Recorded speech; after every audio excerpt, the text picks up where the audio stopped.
Do you slouch during interviews? Or maybe you're a nail-biter in social settings? The power of body language is often overlooked, when in reality, it's a pivotal component of communication with others. These subconscious cues can be difficult to overcome, however, realizing which ones you struggle with is the first step. Welcome back, Psychos. Today, we'll be talking about 10 poor body language habits we all have. Don't forget to like and subscribe to our channel, as well as click the notification bell so that you never miss a video. Number 1. Slouching. Let's start this list with the most relatable and most commonly known type of poor body language. Slouching, hunching, or bad posture, whatever you want to call it. It's important to know why it's viewed so negatively, especially in professional settings. Well, the obvious reason is that a slouched person looks less confident, less interested, and just a little bit sloppy overall, in comparison to an individual with good posture. Now, this isn't to say that you should be presenting yourself and your posture like a soldier in a social setting, but find a good balance between sitting relaxed yet up straight. According to the Gernard method of performance-based public speaking, a great trick to use in an attempt to stay conscious of your posture is to imagine a taut string from the top of your head into the ceiling. Notice how pulling your head up will draw your shoulders back and pull your chest out. That is the posture we should all be presenting. Number 2. Seeming distracted. We all know what it feels like to talk to someone who is seemingly distracted.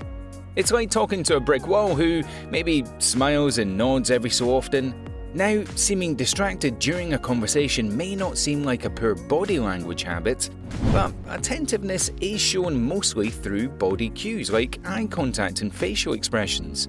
So, when you're distracted, you easily give yourself away. Not only does a distracted listener come off as rude and unattentive, but it can also be extremely annoying to the point that people may no longer want to talk to you. The best practice to overcome this is grounding yourself in all conversations you have, big or small, important or boring. Put your phone somewhere that is out of sight and out of mind, and maintain eye contact while asking questions to keep yourself and the other person interested. Number 3. Too much or too little personal space. Personal space is one of those things that vary with every person, and because it's something you can't see or touch, it's difficult to distinguish what personal space looks like for different people. Some people like to be close when talking so that you have their full attention, while others like a considerable amount of room around them when socializing in order to feel comfortable. The poor habit comes when you are unable to identify cues that tell you if you're too close or too far, while using your judgment and common sense. The circumference of personal space varies from country to country and changes depending on the relationship you have with that person. The general rule of thumb is to be within 1.5 to 4 feet away from someone you're having a conversation with, while leaning in slightly to show attentiveness, according to livescience.com. Number 4. A weak handshake. There's a saying that goes, weak handshakes are given by weak people. Although that's a little far-fetched, a weak handshake can definitely show a sign of lack of confidence, shyness, and an overall lack of interest, which are in fact qualities of someone who would be considered weak. A few things to keep in mind when going in for a handshake is to never hesitate, always make eye contact, put a smile on your face, and have a nice strong grip that says, I'm genuinely wanting to shake your hand because I enjoy your company. Number 5. Fidgeting. Whether you twiddle your thumbs, bounce your leg, or peel the label off your water bottle, fidgeting is a dead giveaway of an overactive and anxious mind, especially when in a social setting that these things would remain true. This type of poor body language depicts a lack of power, while presenting anxiety and nervousness, according to Tonya Raymond, author of The Power of Body Language. Fidgeting is one of those habits that are so ingrained in our subconscious minds, usually from years of practice, that it makes one or more difficult habits to get rid of. The good news is that fidgeting can be limited or done less noticeably during the periods of trying to kick it altogether. A few great tactics to use are to talk with your hands or give your hands a different job, clasp your hands when listening, and stay focused on your breathing.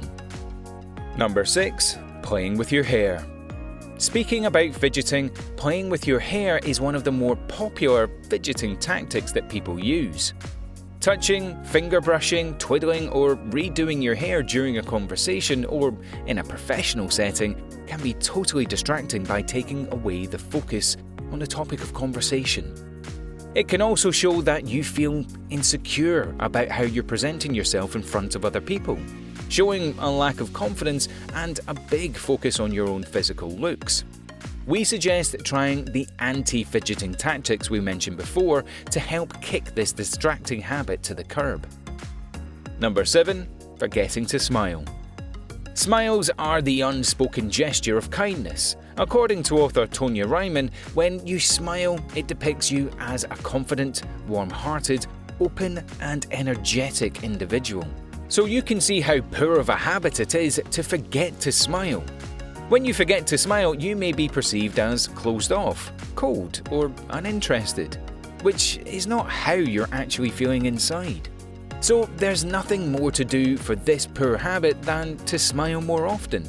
Make it a game with yourself. How many people can you grab smiles from in your first hour at the office or on your commute home?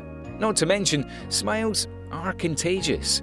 If you get into the habit of smiling at people, you will notice how many people are smiling at you on a day-to-day basis.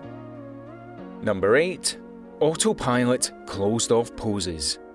Humans are born with an innate avoidance of becoming vulnerable.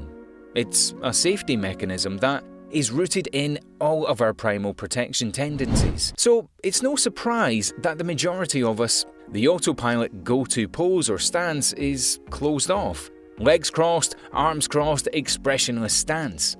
Well, it doesn't take a psychologist to point out that specific stances isn't the most approachable.